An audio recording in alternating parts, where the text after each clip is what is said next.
Money Stop Mafia, how we doing? He's Cole. I'm Steven. Welcome to the most important NASCAR betting stop of the day. And when I say welcome, boy, this time I mean it. You could see us if you're watching with us on SpeedFreaks, FreakNation. Welcome, everybody tuning in. We hope you had a great and profitable Daytona 500. And I don't know that many people had as much of a profitable Daytona 500 in terms of predicting as we did, Cole. And you were there to see it in person at this running where William Byron won it for a second consecutive year. I know you guys had a lot of various opinions in the Speed Freaks booth on the opinions of William Byron being the back-to-back Daytona 500 champion, but that's the storyline. That's what happened, and congratulations to that 2014. What was that like being there? I gotta tell you, I know we went to the 500 back in 2022 as fans in the stands. I don't know if it was because I was there on the media side on pit road, in the media center, all these different variables, but it just felt 10,000 times magnified this time around. Just getting the scope of the, how many people were there pre-race for the Pitbull concert. President Trump being there was obviously a huge deal.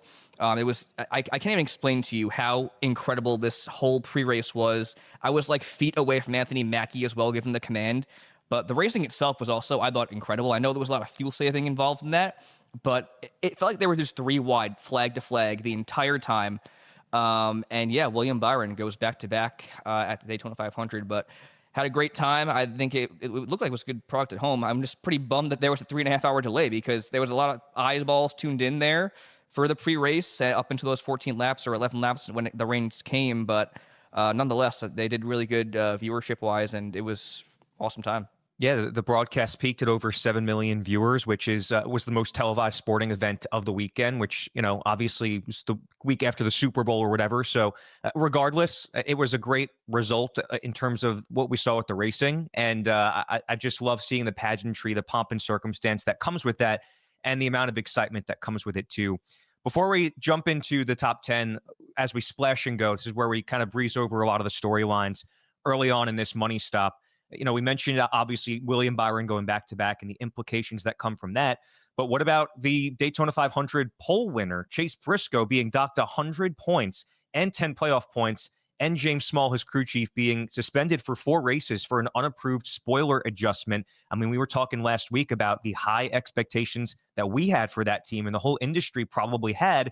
And, I picked him as one of my value picks of the week because I really thought that they wanted to get the ball rolling strong and not really just unload it and have all the questions coming on, what they could be doing differently to win races. And lo and behold, after the triumph that was winning the pole and running in the top 10 towards the end of that thing, they end up being 67 points, negative 67 points in the NASCAR standings. That is a huge, huge factor going forward.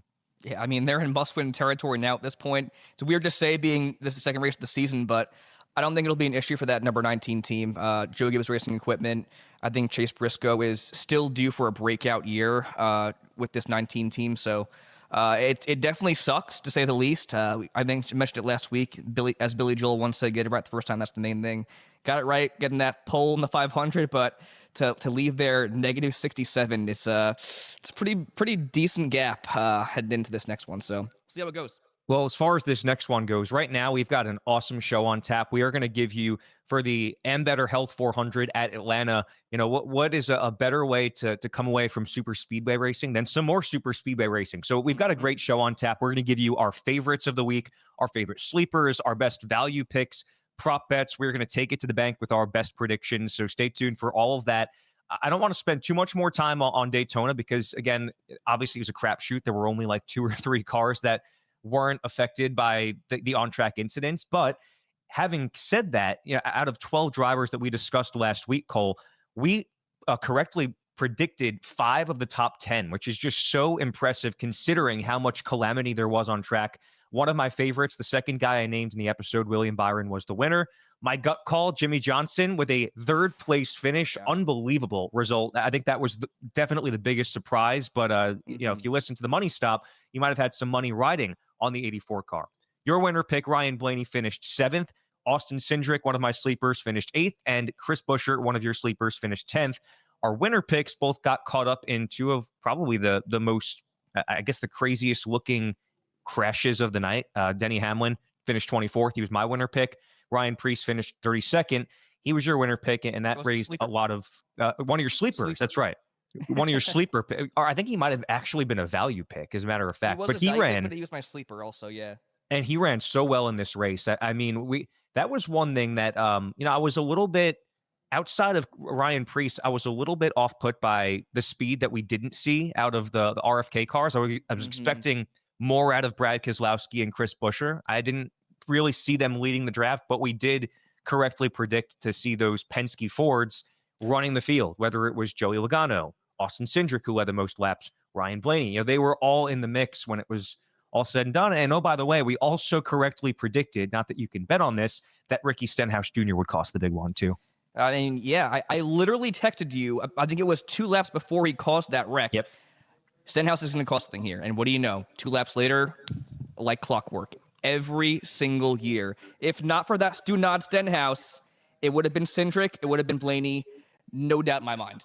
Yeah, there was a point toward the end of that race. I was just kind of stunned by how many of our drivers were still up there after, again, all the calamity that happened. But let's turn the page. Let's look at Atlanta. This has become, in my opinion, I think I've been on the record having said this before. I think that this is probably the best on-track product in the sport right now at Atlanta, because it is the perfect mix of super speedway racing, but at the same time, you have some element of strategy, and you have the element of it doesn't feel like a total crapshoot like Talladega does a lot of the time. And Daytona certainly is a little bit of handling involved, but I really feel that Atlanta at this point might be, in my opinion, the most entertaining track on the circuit. And so one thing I like to caution as we get started with this money stop here and begin taking it to the bank is that we don't know the starting lineup yet. We're doing this earlier in the week. We want to, maximize the value you're getting, but we will have that determined at 11:30 Eastern time on Saturday for the AmbetterHealth 400. But Cole, as we take it to the bank, let's take a look at the odds pre-qualifying per BetMGM. You've got co-favorites at who else but the Penske Fords, right? Ryan Blaney and Joey Logano, they're plus 1,000. You've got Kyle Busch and Austin Cindric at plus 1,200 as tied for third. And then Brad Keselowski, who we just mentioned, wanting to see maybe a little bit more from him last week. He rounds out BetMGM's pre-qualifying top 5 at 1,600. So when you look at that, Cole, where does your mind initially turn to when you're thinking of favorites this week? It's got to be Team Penske. I think NASCAR Insights put up the stats earlier today.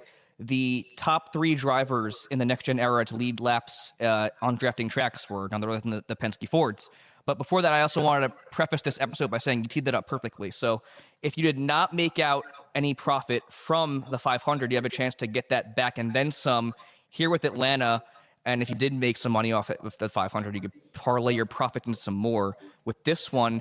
And I like to encourage people to bet on Atlanta because unlike Daytona and Talladega, where it's a lot of luck, a lot of risk associated with that, there is an element of strategy that you can have going into this one, just because there is more handling that plays a factor. And the drivers that typically perform well on these style tracks perform really well here at Atlanta as well. So I think it's easier to predict. And for that, I think that's why you see, last week, Ryan Blaney was the favorite going in at plus 1,200, and he's the favorite once again this week at plus 1,000. So it's not that big of a difference for the favorites between Daytona and Atlanta in terms of payout. So you could make as much profit, if not more, again this week with a little more safety built in. So with that, I think I got to kick things off here with my winner pick from last week. Once again, Ryan Blaney, who I think, like I said, I think he would have been the guy to get it done had it not been for Ryan Stenhouse and the 15 laps to go with that wreck. But as I mentioned earlier, Team Penske Ford's top 3 in laps led on these style tracks. Ryan Blaney, surprisingly, has the 3rd most laps led of that trio on those drafting style tracks, with 36% of his laps in that regard coming at Atlanta with 106. He is only one of 2 drivers to finish top 10 in 5 of 6 starts at New Atlanta. And he has the best average finish at 7.1, finishing 2nd and 3rd last year in 2024. Just love what I've seen from this team to start the season off. I know it's only been the Clash and the 500, but you look at what he was able to do in the 500. the move he made to win that second stage over Austin Cindric was incredible, in my opinion. And this is just what we come to expect from Ryan Blaney at this point. He is a master at this craft of racing. It's only a matter of time before it equals out to victories in that regard. But as he said it, you can only be so successful and lead all these laps and get all these strategies right before it all goes to shit. So I think this will be the week where he gets it done. And I do like him a lot for this weekend as well. Once again, the odds-on favorite at plus 1,000 for the race win and $9,800 for DraftKings and DFS. Now, my second driver I want to highlight here was a driver that you've been singing his praises at these tracks since we first saw him win the 500 live in 2022, Austin Cindric. And I texted you in the middle of this race. He is slowly becoming automatic on these tracks. Without a doubt. It's just ridiculous. I mean, and it's crazy to think that he has the second most laps led of those Penske Fords on these style tracks in the next gen era. Most laps led in the most recent Atlanta race, and most laps led in the 500 last week. So he has been just flat out incredible. Outside of his first start at Atlanta, the new Atlanta, where he wrecked, his lowest finish is 12th. And in those other 5 starts, he has 2 top 5s, including 4th last year and a best finish of 3rd. Just to put it simply, Austin Cindric has blossomed into one of the best speedway racers. He has just been really, really just a pleasure to watch. I think he's going to have a great shot at winning this thing come Sunday. His odds for the race winner are plus 1,200, and his DFS value is $9,000 per DraftKings. I'll tell you what, Cole, you call Ricky Stenhouse Jr. a Stunad before. I think the only Stunad is you, because you pick 2 Penske cars, and you don't even pick one of the 2-time winners at Atlanta since the repave, and that would be the defending champion, Joey Logano, who is atop my list of favorites, and he is far from a Stunad. If you include his most recent start at Atlanta, he's had those 2 wins at this track, including one of the best finishes we've seen in the last couple of years. The only, I guess, the downside to Joey is that he's only had one other top 10 at this track outside of that. An average finish of 13.7 at this venue is very respectable considering the new style and the new nature of the racing here. But again, he has led the most laps on drafting tracks in the next gen era, which is 450. And of those 450, 199, just shy of 200, have come at Atlanta. That is 44% of the laps that he has led at super speedways in the next gen. That is the most of any driver at this track, and you didn't even name them. I don't know how you could make that mistake, but I'll give you the benefit of the doubt only because you did mention Austin Cindric, and I'm very high on him this week. I do love Brad Keselowski, though. I know he mentioned that there was maybe a little bit of a lack of speed with last week at the Daytona 500, but for Brad this week, I think any week, regardless of what the result was in the prior race, you know, he's plus 1,600 for the race win this week, 9,300 in daily fantasy. Listen, he's a 7-time super speedway winner. He is one of the best of all time at racing at the super speedways. And when it comes to super speedways last year, finished 2nd and 6th at Atlanta last year with 66 combined laps led. That was in 2023. And since the repave at Atlanta, only 2 quality finishes. So for Brad Keselowski, you're banking on the long-term history. You're banking on the fact that he is a 7-time super speedway winner, but you're looking at the fact that he also had a little bit of short-term success in 2023 at Atlanta, a 15th place average finish. Again, very respectable at a track that is of this caliber. So I think we're all on the right track here because, you know, there's only so much you can take from Daytona. Mm-hmm. But I think one of the things you can take is that the Fords, for a second consecutive super speedway race, are going to be a force to be reckoned with. 1,000%. And no shade to Logano. He's my paisano. I call him that at the track all the time. I gotta disagree a little bit with the BK call. I'll be the first to admit I am the biggest fan of Brad Keselowski on these style tracks. I think he is one of the best of all time. He's asserted himself in that category with the Earnhardts and Jeff Gordon. But this past week at Daytona, I texted you, I was not very confident in him. For some reason, I don't know what it was. I was just like, I don't think this is going to be the week or the 500 where he gets it done finally. And lo and behold, he really didn't have a whole lot that impressed me in this race. I mean, he worked his way up methodically through the field, but it was nothing that we're used to seeing where he's slicing his way through, making these calculated, aggressive moves. And we always, talk about how he's kind of volatile in that sense that where he is a really aggressive driver. So I wouldn't be surprised at all if he got one out and won this week in Atlanta at all. But I want to see it to believe it now with Brad in this next gen car on these super speedways, because he has come so close. He got second last year at Talladega. I think he got second another time as well. I think at Daytona the year prior to that. So the speed's there, the talent's obviously there, but I'm at a point now where I just want to see it to believe it. Get back in winner's circle at one of these drafting tracks, and then I'll have more confidence in BK. But nonetheless, I think this is a really good favorites category with the three Penske Fords and Brad Keselowski. Well, there was a point late in that 500 where, I felt like we were looking at the Fords the whole race. We saw the Penske Fords up there the whole time. We saw some of the front row cars up there. We saw a lot of that manufacturer in the blue ovals. But lo and behold, it got to the late going in this race, and there were a whole lot of Joe Gibbs Toyotas. There were obviously several Hendrick Chevys, including the one that won the race. And so as we move and transition a little bit to sleepers here, Cole, looking at some other manufacturers, because at the end of the day, the Fords may dominate the race, but they may not win the race. And so as I kind of kick this sleepers category off, I got to go with two cars that I would argue, if you call 2 weeks into the season, beginning with the Clash and ending with the Daytona 500, I think that two of the fastest cars, two of the fastest teams belong in the Hendrick stable, and that would be Chase Elliott and William Byron. It feels weird to call them sleepers, especially considering one of them won the 500 last week, but I'll start in the Chase Elliott camp. He's plus 1,700 for the race win, 9,500 in daily fantasy, and he is a former winner at the New Atlanta back in 2022, and with 125 laps led there, all coming in 2022. He was pretty upfront in some of the preseason interviews leading into the 500 in that, he kind of unloaded in this next gen era ahead of the curve a little bit, ran really strong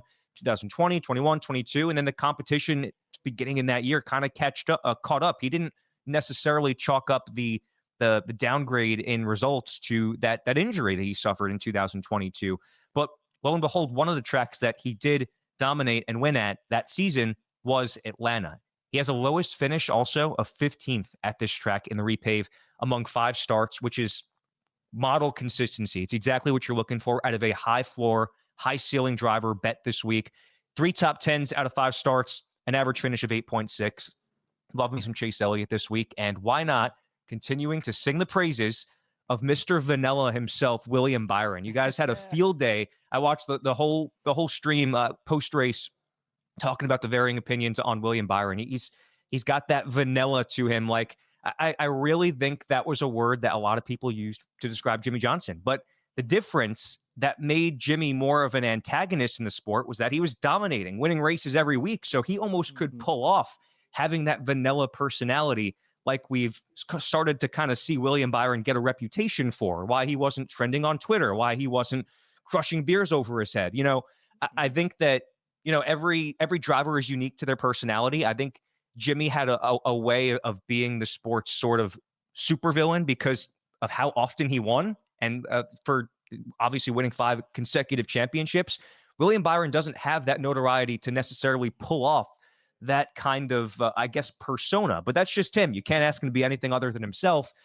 And maybe, word starts to get out. Maybe other teams, other drivers start to ruffle his feathers. Maybe you start to see more personality come out, but getting onto a little bit of a tangent there. I love William Byron this week, obviously, because I was saying it last week. He was one of my favorites going into the 500. He won the whole damn thing. I love William Byron because I have long said he is one of the most underrated super speedway racers, going back to his first Cup win at Daytona in 2020 or whatever, 2021, whatever year that was. Obviously winning the 500 back-to-back years. The cat is out of the bag. People love William Byron at the super speedways. And yet, even still, you look at those top 5 in odds, and he is not anywhere to be seen. So there's still a little bit of that, doubt in the terms of where Vegas is favoring him. But he is one of two-time winners at Atlanta, the other being Joe Logano at this the repaved version of Atlanta, at least. And now he is also one of two-time winners on traditional super speedways in the next gen. He's obviously won twice at Daytona as well in this car. So William Byron knows how to get it done. I said it last week. When it comes to super speedways, I like picking a driver that knows how to keep the nose clean, who knows how to run a smart race, do what you got to do to have a shot at the win. And that was all William Byron did to win this race. He didn't dominate. He wasn't one of these cars that was leading the draft and controlling the pack the whole race. He restarted 9th on the final green flag of the race. And he just had a way of keeping himself in it. That's all you need. And he has that ability. He has that knack for working his way through trouble and being there when it's all said and done. And that was kind of the mindset I went predicating all my picks off of: who is going to keep the nose clean. He's got top 10s in half his starts at Atlanta, with the other coming in the most recent race that they ran there when he finished 9th. 173 laps led at this track as well, second to only Joey Logano since they repaved it. Average finish of 15th, which is just beneath Joey Logano as well at New Atlanta. So when it comes to sleepers, again, feels weird mentioning the Hendrick Chevys, but just based on where they're valued, and by the way, William Byron is the most expensive DFS driver at $10,000, so maybe stray away from him there. But I love the idea of, sure, the Fords might run this race. They might be the favorites. They might dominate. But I really think that there's a strong chance we may see another Chevy, a Hendrick Chevy, to be specific, in victory lane. Yeah, I have no objections there. I do think that Chase and Willie B are great picks. But for me, I think they're a little bit safe picks, you know? I'm looking to think outside the box here. Some guys who have a maybe perceived outside chance of winning this thing with a better payout for bettors going into this one. And I got two guys in mind. One, it's a guy you'd never think of when going to these super speedway or drafting style tracks. It's going to be Daniel Suarez, the guy who came up just short of winning that photo finish race last year at Atlanta in the spring. And he has some incredible numbers at this track. And it's, again, not a guy you think of when you go to these drafting style tracks, but you look at the numbers for Atlanta, and they're just too good to ignore, simply put it. I mentioned earlier in the show, Blaney was one of two drivers with top 10s in 5 of the 6 starts at this track. Well, the other driver is going to be Daniel Suarez. He is also, though, the only driver with top 5s in 4 of those 6 starts. So even better stats than Ryan Blaney at that in some ways. And the other thing I wanted to add, too, is that he's placed top 2 in his last 3 starts at Atlanta. That's not easy to do, especially for any style track that's utilized the draft. So he is a guy that's just, again, too good to ignore. Not a guy that you usually think of when going to your Daytonas or Talladegas, but someone who you need to obviously have in there when going to Atlanta. So Daniel Suarez, his payout is plus 2,200 for the race win, and only $8,100 for DFS. So he is just right above that average remaining salary per driver when you're constructing those lineups. Really good value all around this weekend. And then finally, another guy who has blossomed into one of the guys that's on my radar as a really good speedway racer is going to be Christopher Bell, driving that number 20 for Joe Gibbs Racing in the Toyota stable. He is plus 1,700 for the race win, and just above Daniel Suarez in DFS at $8,200. He placed 4th in his most recent Atlanta start with the best finish of 3rd. His best finish outside of that was 19th, which obviously aids in him having a 17.7 average and only 22 laps led. But I'm really not looking into those stats at all very deeply, just because he is a much different driver than when he was when he first entered the fold in the next-gen era at these style tracks. Again, just blossoming into one of the great speedway racers and one of the best drivers on a weekly basis. You look at his resume from last year on these style tracks: 3rd at Daytona twice, 6th at Talladega, the aforementioned 4th at Atlanta in 2024. So that's, I mean, right there, four finishes of 6th or better on the drafting style tracks. That's a very, very impressive feat for that driver who had a very tough go on these style tracks entering the Cup Series. So, and also keep in mind, he was literally just inches away from winning that Daytona 500 this past week, had he not been taken out by Cole Custer. So, and just on top of that, just want to add as well, the Toyotas had a lot of speed in this race. Obviously, his teammate Chase Briscoe won the pole. A little bit skewed in that regard with the penalty, obviously, but Jimmy Johnson got the top 5. Eric Jones got a top 5. So the speed's there on these Toyotas. I know they don't have a whole lot of help on these style tracks, but very encouraging signs of life last week. So give me Christopher Bell, give me Daniel Suarez for the 2 sleepers this week for Atlanta. I don't know that I really see it. I don't know that I see it with the Toyotas. I look at Christopher Bell and I look at the result of, the entire speed weeks. I felt like the speed wasn't really there with that car a lot of the week, honestly. And I'm reading a little bit into that, along with the fact, like you said, there's not many allies. When I see the fact that he was maybe inches away from winning the 500 last week, I chalk it up almost more to, it was a battle of attrition. Look, there were so many cars taken out in this race. as I said, though, there's value in finding someone who can keep the nose clean.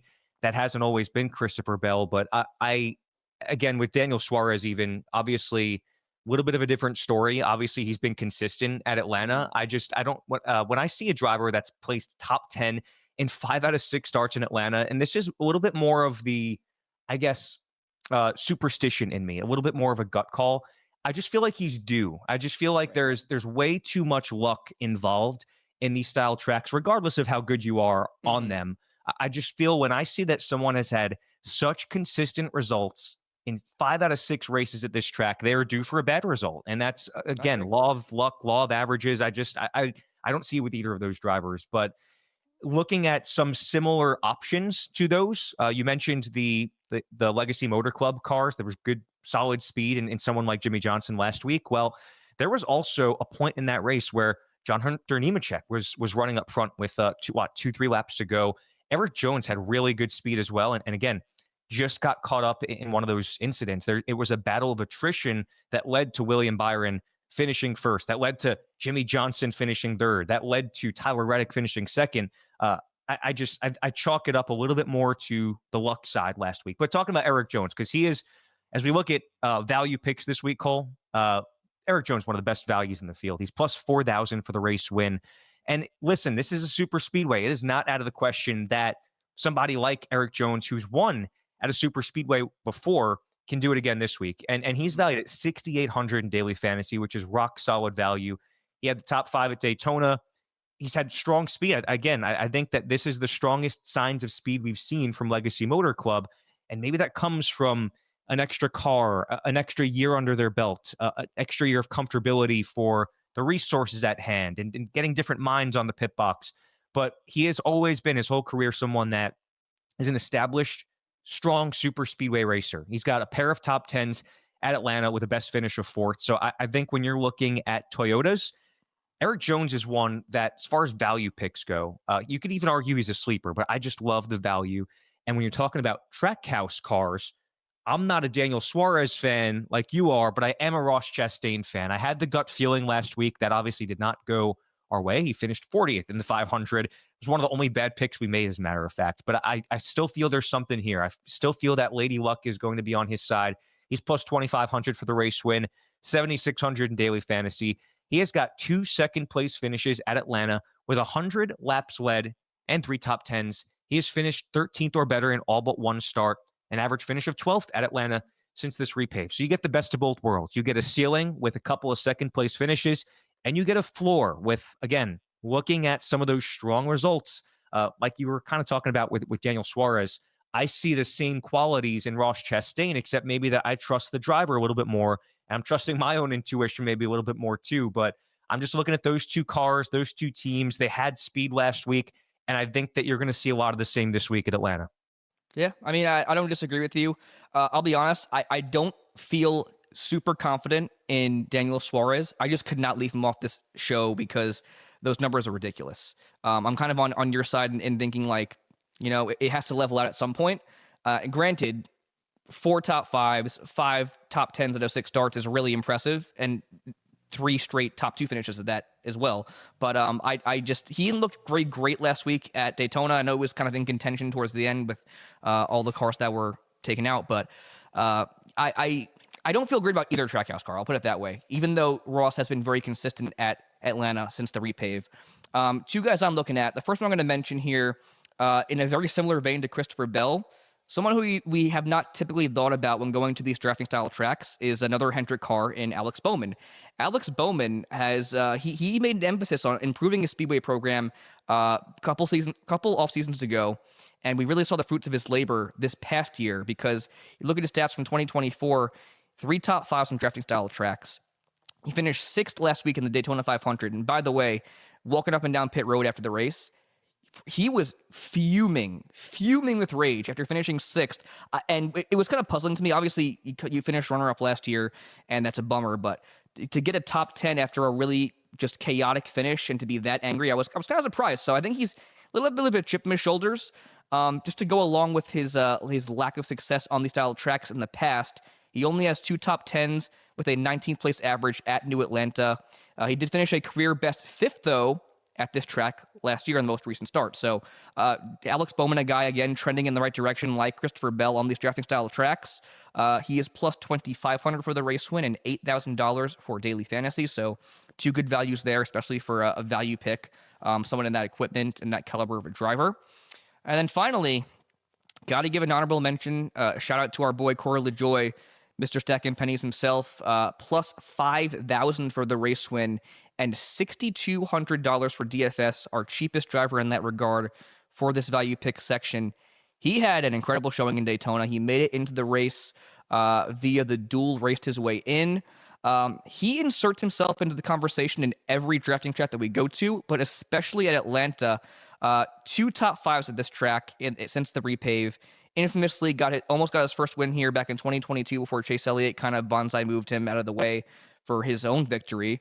But I love what I saw from Corey last week, both on track and off track. He just had a newfound rejuvenation and I guess a joy for racing. Was just really happy to be there, appreciative for the opportunity. And I think in having limited opportunities, not racing full time, that's going to ignite a little bit more for him to go out there and get the job done with those limited starts. And also his own money on the line. I don't know if you saw that, Stephen, but he put up his own money from his child's college fund to go racing last week at Daytona. And lo and behold, he almost got a top 10 quality finish out of that. Not quite. He still got involved in a wreck toward the end there. But nonetheless, I was really impressed with what I saw from him. I just think that racing with that chip on your shoulder, racing with your own money on the line, and racing for your family, basically, is going to play into a factor here for a driver who has had a lot of success on the drafting style tracks and specifically at Atlanta since this repave. Yeah, I mean, listen, this is something that I don't believe we mentioned much about Corey LaJoie last week, but because we recorded our episode, I think on Wednesday, but it was before the duels. When I saw Corey LaJoie's performance in those duels on Thursday night, I put money on him for the 500. I had money on him for a top 5 and a top 10. And that's something that, again, I did not say that on the show last week, but after evaluating what I saw in the duels and how strong he looked and hearing a little bit of that backstory, I had a really strong feeling that we were going to see something to be said for Corey LaJoie in the 500, and damn sure we did. I really expect the same out of him. And like you said, I think when you're running a full-time Cup Series schedule, it could be a little bit demanding. It could run you down. It could wear you out a little bit. And when you're channeling all of your energy, all your efforts, all your facilities and resources and energy into one race or a handful of races, some that in this case cater very well to your strengths, I think you're going to see the results benefiting from that. And we saw it last week. I completely agree on that call. I love the Corey LaJoie call this week at plus 5,000 for the win. Love the idea of some prop bets for Corey LaJoie. And on that note, want to breeze over some prop bets before we go to. Before we get to that point, though, I do want to dwindle this pack of a dozen drivers down to 6. We'll each take one per tier just to give you a better indication of where we're leaning. For the favorites, I'll go with Joey Logano, run up front, finish up front, start up front, all those things. And for the sleepers, I'll go with Chase Elliott. My favorite value of this week is got to be Eric Jones. Very nice. Yeah, I'm going to go Killer Bees here. Once again, I think I did the same thing last week. Going to go Ryan Blaney for the race win as my favorite. Going to go with Christopher Bell as my sleeper pick with an improved Speedway program. And in that same vein, Alex Bowman for my value pick for this weekend. Well, obviously, having gone through those 12 drivers, like listeners out there, you know where we stand on these guys. So I don't want to dissect too deeply into some of these prop bets other than really what we think of them. So Cole, when it comes to over under finishes, better or worse, finishing 6.5 for Ryan Blaney or someone like 7.5 for William Byron. I think there's certainly a few good values this week. But I'm curious to hear your thoughts because I don't know where you stand on a few of these bets. Yeah, so in Grid Rival, they have better or worse finishes, which are kind of like over-unders for positional props. You can predict where a driver is going to finish. For instance, Ryan Blaney, 6.5. Better than 6.5, worse than 6.5. The two that I highlighted here were Ryan Blaney, better than 6.5, and Austin Cindric, better than 9.5. So a 9th-place finisher better for Austin Cindric, who, once again, has the second most laps led in the next gen on these style tracks, and for someone who I think is just been one of the best drivers in that regard on these style tracks. So Ryan Blaney, better than 6.5. Austin Cindric, better than 9.5. And then I have it outlined here to where it goes from like the highest prop for finishing position to the lowest. There's some interesting ones to like go through down here, like Michael McDowell, his positional prop 16.5 for a guy who's been really good in the drafting tracks. He finished 11th last week, just barely outside that big money bet that I had proposed. That's a really good value that you could go better than, and it would most likely hit. But I wanted to just pick 2 for this week, and I felt really good about the Penske Fords for obvious reasons, so I went with Blaney and Cindric for this week. The one I would add, I really like what you had to say about Alex Bowman, and I've been obviously very evident about my thoughts on the Hendrick Chevys and their speed.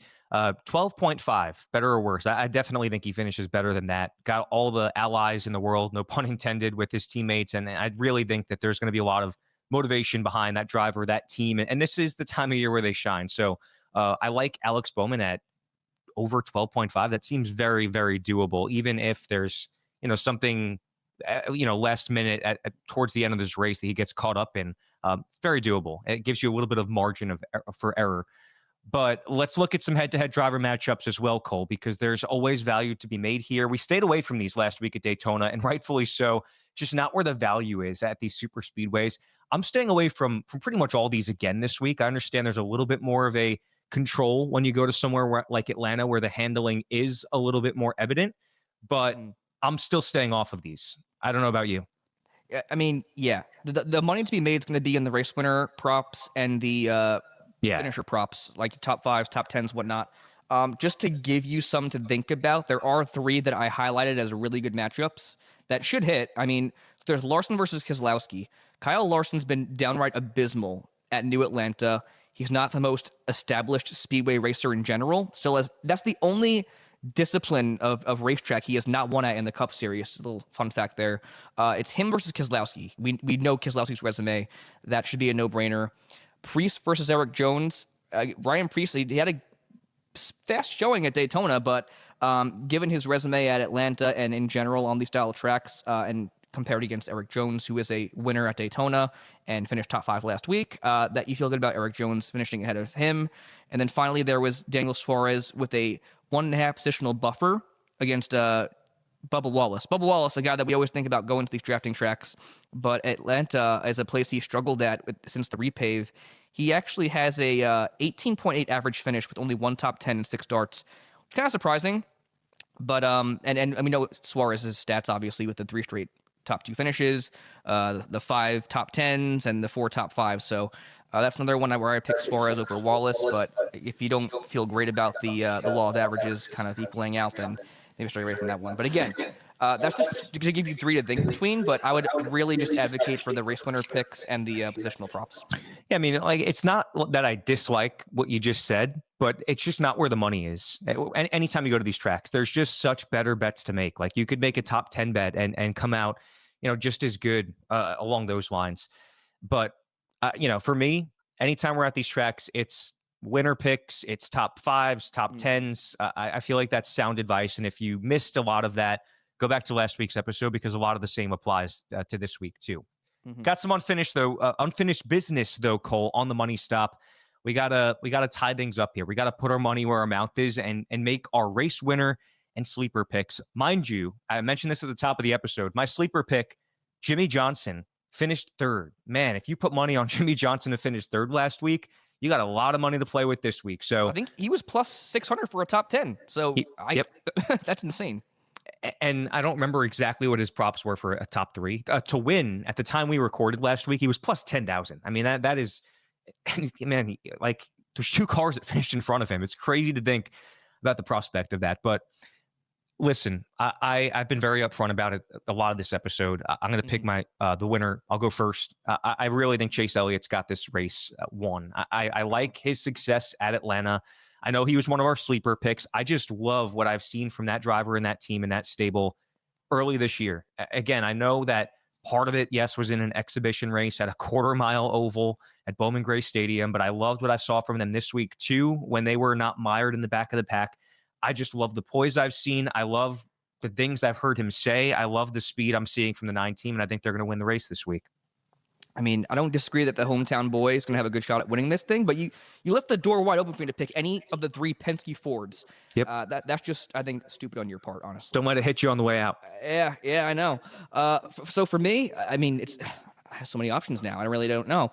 I was going to double down on Ryan Blaney. I feel really great about him this weekend, but we preach the gut call every week, but especially for the drafting style tracks. I like Austin Cindric a lot this week. I really do. We mentioned the stats going through the show. Most laps led at Daytona last week. Most laps led in the most recent Atlanta race. And he's just established himself as a force on these drafting tracks. I love Austin Cindric for Atlanta this week. Give me Austin and Atlanta for the Cup Series and for the Xfinity Series. Austin Hill going for his 5th win at this track. He is plus 300 for the race win. I'm going to say bet the house on Austin Hill for the Xfinity Series.